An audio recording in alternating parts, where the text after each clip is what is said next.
This microphone is the AT2040. I wasn't a big fan of it. The mic kind of felt like a money grab from podcasters, and I found the performance to be underwhelming. But that doesn't mean I can't do something about it. Now, that does mean that I have to make a Frankenstein mic. And I also have this SM58 here, which is the one that I altered a while back with this video up here. So why not take the video a step further? And let's see if I can take the best of the SM58 and the best of the 2040 and combine them. Now, how would I do that?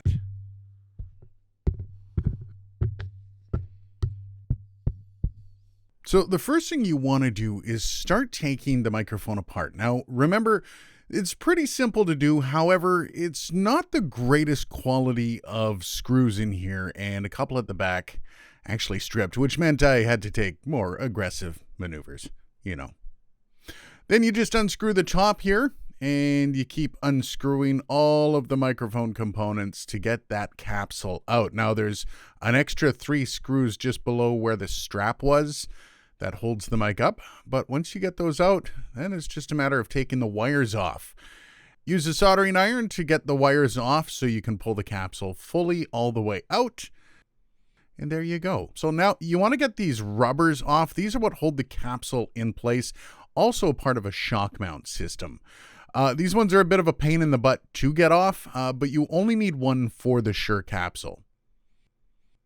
And start taking apart the SM58. This is really simple, just 2 wires, and you have the capsule free. Now, technically, you still have to get the capsule out of the casing. So you undo this screw at the back, and then you can pull off the little board and that little thing. And now it's just a matter of pulling out the capsule like that. Very simple. Now you want to start getting the capsule put together for installation. Get the wires soldered onto the leads, just like that. Then once that's done, start putting the microphone back together. Put this in there, make sure the capsule is secure. Grab the wires out the back end and start putting them on the other side for the XLR port. Very simple. Literally a walk in the park so far. And of course, at this point, you're going to screw on the back and on the capsule. Keep in mind that the back only has that 1 screw spot left, but that's okay. It's a metal backplate. It should be fine with the single screw in place. And voila, you're done. So first of all, I wanted to hear what this newly upgraded AT2040, I actually don't know what we're going to call it yet.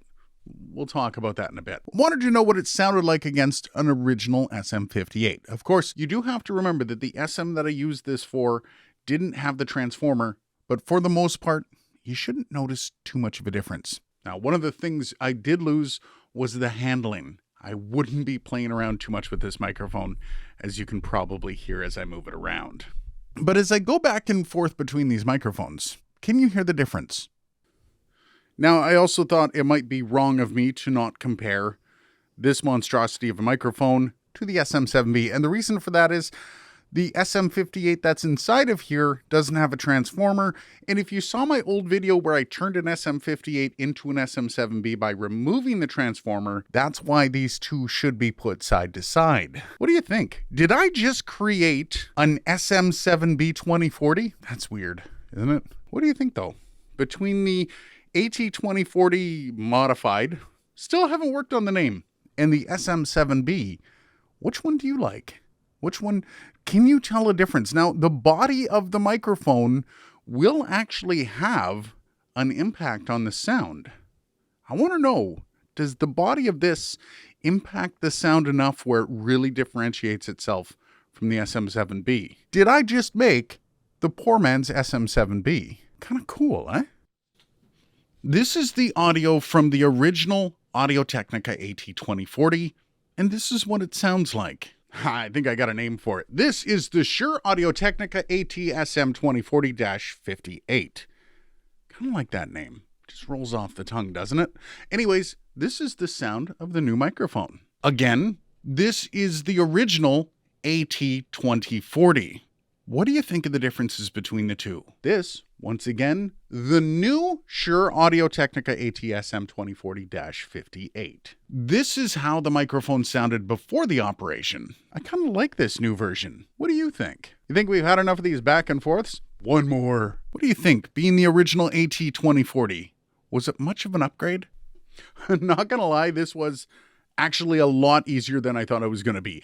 In fact, I was kind of dreading shooting this because I figured there was going to be a lot more jimmying with stuff, and actually there wasn't quite very much at all. Very little jimmying. Now, at first I wanted to install the FET head in the body, but after looking at how the FET head was wired, and also because the backplate of this microphone was actually the XLR port, it's one big piece, I wasn't able to easily switch it out. Now, I may have to try this with another microphone. I do have some ideas there, don't you worry.